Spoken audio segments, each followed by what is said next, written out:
Hi, welcome to the Mad Max channel. So today we're looking at the Tier 8 premium British destroyer Cossack. And this ship available various different means and ways, whether paying it or doing some challenge thing, bloody thingy majig. Anyway, so looking at this Tier 8 destroyer, which has typical amount of health. It has 4 dual firing guns.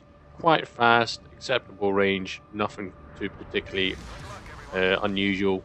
Obviously, the biggest thing about these British destroyers is the torpedo system on it, which is you can either fire it all in one go, or you can do individual torpedoes. So if you fire one torpedo, you've got the typical 90 seconds reload on that one individual torpedo, or you let it reload, or whatever you fancy. There's a lot more freedom on it. Concealment on this with a 10-point captain, and the concealment module is only 5.5. And keep in mind this thing also has hydroacoustic. Sounds a little bit overpowered, it's not really. This thing is awfully slow, that's why I'm skipping ahead a whole lot of bits. She at best does 36, and it is the speed module which takes it up 38 if you're lucky, but never mind.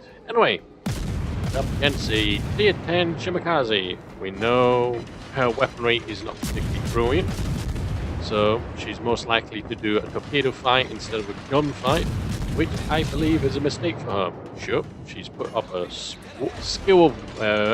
wall of skill up towards us, but the only good thing about the Cossack with its maneuverabilities, rudder shift time. Should be used to that with British. Decent rudder shift times. She can maneuver and outmaneuver a lot of things. Turn and radius circle is, it's acceptable. Typical destroyed.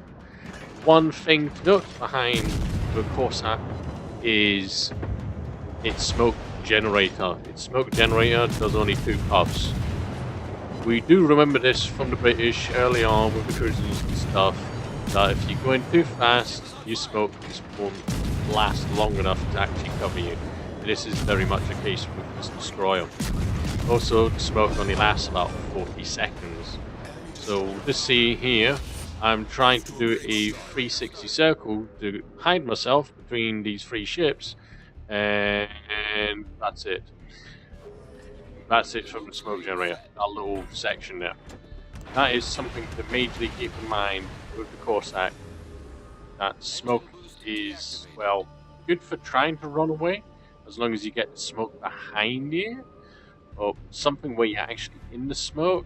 But if you're trying to do a circle where you can hide a whole load of ships behind it, not going to work, and ain't going to work for long. Anyway, because obviously, fast ship, haha, joking, we come up to the point of its torpedoes. Again, single spreads.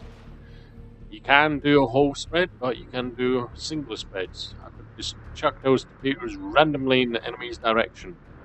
Quick speed, 62 knots I believe, and a range of 10 kilometers. And having in mind, this has a concealment of 5.5, which is irrelevant these days because there's way too many cruisers out there that have radar to be really using that. Unless, of course, you come against, a battleship that literally doesn't know you're there, even if you're less than 6 kilometers away from them.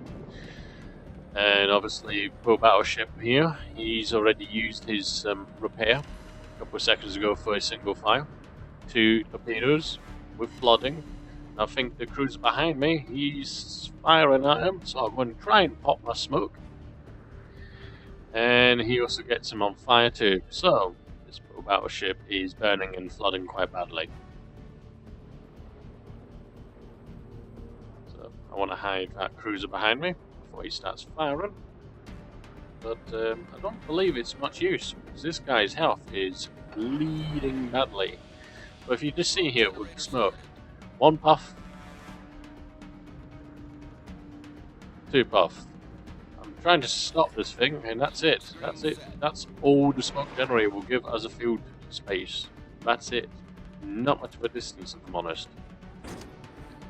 But yeah, is this thing actually worth it? Which is a good question. Well, surprisingly enough, it is an unusual destroyer, and I do believe it is actually worth it. When we're coming to, oh, by the way, that was the first game I did with it, so I did quite well as a T8 destroyer in a Tier 10 battle. But you know, destroyers can really handle themselves in any particular kind of battle. But yeah, it does credits quite well. It's not fast, but it's rather maneuverable. Guns are adequate for Tier 10 destroyers. Torpedoes could have done with more, but as such, it's perfectly fine. So yeah, I would say if you get in the ship for free, like pretty much most people will probably try and do, it's definitely worth the grind for it. So on that note, I'd like to say thank you very much for watching. I will probably uploading a review of the Tier 7 variant of this one, being the Jarvis. And yeah, right. Anyway, on that note, cheerio and catch you next time.